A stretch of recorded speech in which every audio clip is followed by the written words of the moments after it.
नमो नमः। अहं जयमाणिक्य शास्त्री श्री जगन्नाथ संस्कृत विश्वविद्यालये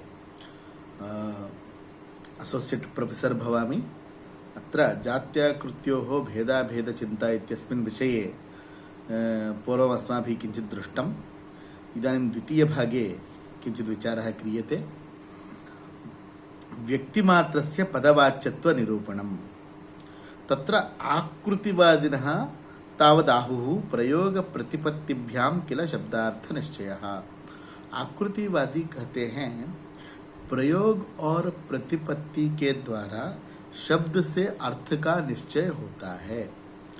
शब्द से अर्थ का निश्चय करने के लिए आधार होना चाहिए प्रयोग और प्रतिपत्ति। माने किस शब्द को हम किस वस्तु में प्रयोग करते हैं, और प्रतिपत्ति माने ज्ञान, वही आधार होना चाहिए शब्द के द्वारा अर्थ का निश्चय करने के लिए। ऐसा कहना है आकृतिवादी का। वृद्धाः स्वार्थेन व्यवहरन्तः यस्मिन्नर्थे गोशब्दं प्रयुञ्जते श्रोतारश्च यमर्थं ततः प्रतिपद्यन्ते स तस्यार्थः। वृद्धाः स्वार्थेन व्यवहरन्तः, वृद्ध लोग स्वार्थेन अपने प्रयोजन के लिए यस्मिन् अर्थे जिस अर्थ में गो शब्द का प्रयोग करते हैं।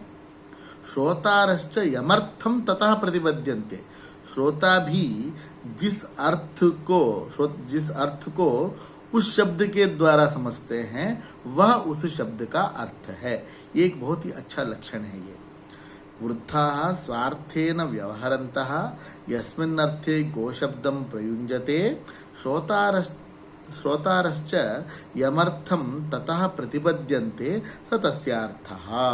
ये बहुत ही अच्छा निर्णय करने का एक बहुत ही अच्छा विधान है। वृद्ध लोग अपने प्रयोजन के लिए जिस अर्थ में जिस शब्द का प्रयोग करते हैं और श्रोता वही अर्थ समझता है प्रयोग किए हुए शब्द से, वही उस शब्द का अर्थ है। ऐसा ग्रंथकार का आकृतिवादी का अभिप्राय है। तत्र यदि गोशब्दः केसरादिमति न प्रयुज्यते सास्नादिमति च प्रयुज्यते तद असाधारण सन्निवेश विषय एव अवगम्यते।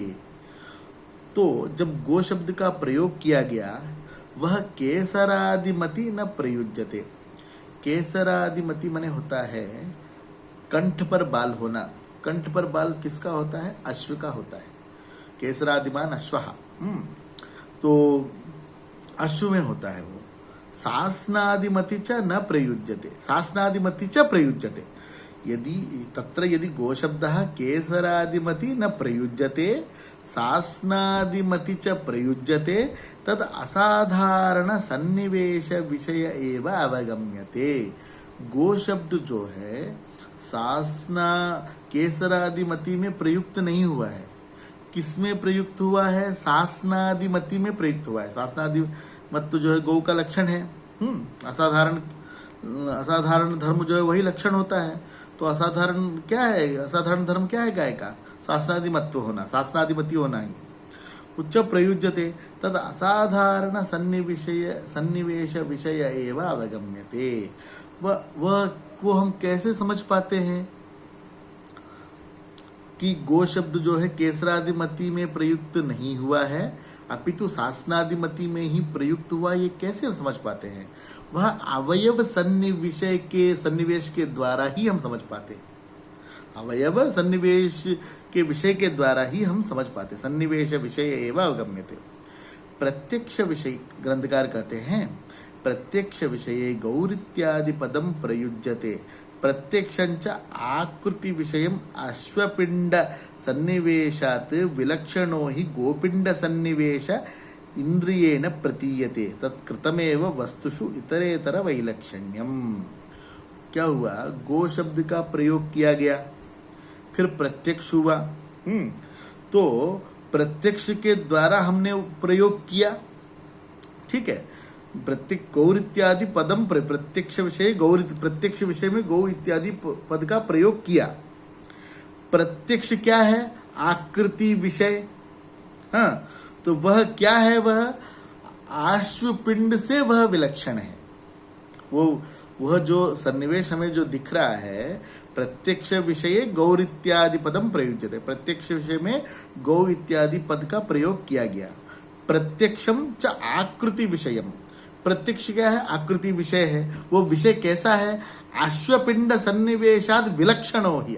अश्वपिंड सन्निवेश से वह विलक्षण है। गोपिंड सन्निवेश, वो गोपिंड सन्निवेश है। वो किसके द्वारा प्रतीत हो रहा है? इंद्रिय के द्वारा प्रतीत हो रहा है। तत्कृतमेव, तो उसके द्वारा ही हमने उन दोनों में वैलक्षण्य है। अवयवकृत सन्निवेश के द्वारा ही वैलक्षण्य है। कि अश्वपिंड जो है गोपिंड से अलग है।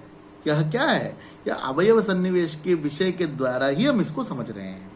ठीक है, तत्कृतम, तो अवयव सन्निवेश ही ने क्या किया? दोनों को पृथक किया। अश्वपिंड को गोपिंड को पृथक किया। ऐसा ग्रंथकार का वस्तुषु इतरेतर वैलक्षण्यम।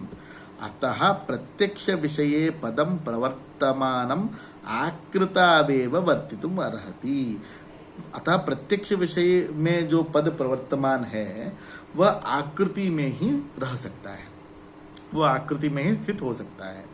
तो प्रेषणादि क्रियायोगश्च व्यक्तिद्वारक आकृतेर भविष्यति।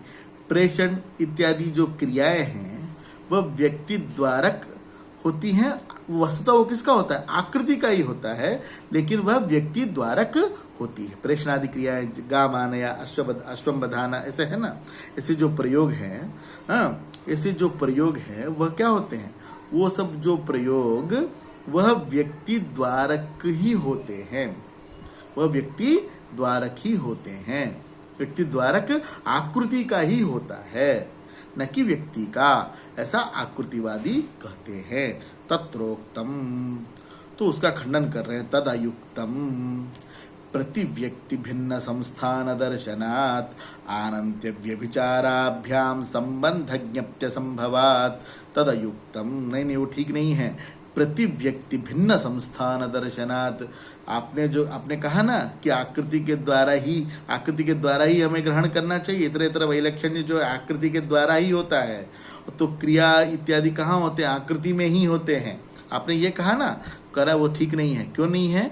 क्योंकि प्रति व्यक्ति भिन्न संस्थान दर्शन, प्रति व्यक्ति में भिन्न भिन्न आकृतियां होती हैं, भिन्न भिन्न अवयव संस्थान होते हैं। तो क्या हो जाएगा? अनंत्य व्यभिचाराभ्याम, अनंत्य दोष हो जाएगा, व्यभिचार भी हो जाएगा। संबंध ज्ञप्त्य संभवात्, संबंध का ज्ञान संभव नहीं है। न नियतस्य शाबलेय सन्निवेशस्य गोशब्दः वाचकः तदभावेपि बाहुलेय सन्निवेश दर्शनात्। अभी हमने गो शब्द का प्रयोग किया। वो शाबलेय सन्निवेश, शाबलेय मने होता है सांवली गाय। सांवली गाय में गो शब्द का हमने प्रयोग किया। ठीक है, वर्ण भी अवयव सन्निवेश में आता है। तो क्या बाहुलेय सन्निवेश का ज्ञान नहीं होगा क्या? वो गो शब्द उसका वाचक नहीं होगा क्या? नचा, ये ऐसा इसलिए ये ठीक नहीं, ये संभव नहीं है। नच त्रैलोक्यांतर्गत सकल गोपिंड सन्निवेश वचनम अनुगतम शक्यम। त्रैलोक्य के अंतर्गत सकल गोपिंड सन्निवेश वचनत्व को अनुगत करना, हाँ, अनुगत सकल पिंडों में एक ही आकृति है ऐसा कहना संभव नहीं है। आनंत्यात ततश्च नाकृति ही शब्दार्थ, आनंत्य होने के कारण आकृति शब्दार्थ नहीं है। तस्याम क्रिया अनुपपत्ते है, उसकी क्रिया भी अनुपपन्न हो गई। ठीक है, नहीं प्रेषणादि क्रिया साधनम सन्निवेशोपि तु व्यक्ति ही। प्रेषणादि क्रिया साधन आपने जो कहा कि वह किसमें होता है? वह अवयव सन्निवेश में ही होता है। वह सही नहीं है, वो तो व्यक्ति में ही होता है, अवयव सन्निवेश में नहीं होता है। ये द्वितीय भाग है।